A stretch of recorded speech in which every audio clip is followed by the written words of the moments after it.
কি মাজেদ ভাই ভাই দিয়ে দিছি আজ কি আজ মন মতো ফ্রি দিয়ে দিচ্ছি কি মন মতো ফ্রি দিলেন ভাই এই টু সিটার সোফা সেট একদম free 2 seater sofa set free সাথে টেবিল ফ্রি টেবিলও ফ্রি টেবিলও ফ্রি না আবার দামও কমেন 5 লাখ ভাই ভাই ম্যাট্রিক্স ফ্রি আছে ম্যাট্রেসও ফ্রি চাদর ফ্রি চাদরও ফ্রি বালিশ ফ্রি বালিশও ফ্রি ভাই কভার ফ্রি বালিশের কভারও ফ্রি সারা বাংলাদেশ ডেলিভারি তো না হোম ডেলিভারি ফ্রি আবার 5 লাখ করে বলেন না ভাই ভাই 5 লাখ না না কত দিবেন 3 লাখ দিন 3 লাখ 3 লাখ এ ভাই এটা তো বেশি বেশি মনে বেশি হয় একদম বেশি বেশি 2 লাখ 2 লাখ 2 লাখ আহা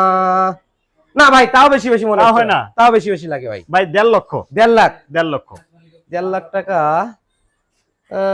কাস্টমাররা ভাই ভাবতেছে আর একটু কমাইলে মনে ভালো হতো না ভাই বেশি বেশি লাগে যা ভাই করেন না না ভাই বেশি বেশি লাগে আইটেম গুলো তো দেখবেন ভাই কি কি আইটেম দিবেন ভাই ফুল বক্স একটি খাট থাকবে ফুল বক্সের খাট এটা হবে হেড সাইড নাকি হ্যাঁ হেড সাইড খাটের এটা হবে হেড সাইড Leg আর side। এটা হবে লেগ সাইড Same design ভাই। সেম নকশা থাকতেছে না ফুল বক্স ফুল বক্স থাকবে আর এটা থাকতেছে সাইড বক্স Side box। খুবই চমৎকার একটি সাইড বক্স একটা একটা ওয়াল wall ক্যাবিনেট ভাই জি ভাই। আপনি একটু এদিকে আসেন না ভাই একটু ওয়াল ক্যাবিনেটটা দেখিয়ে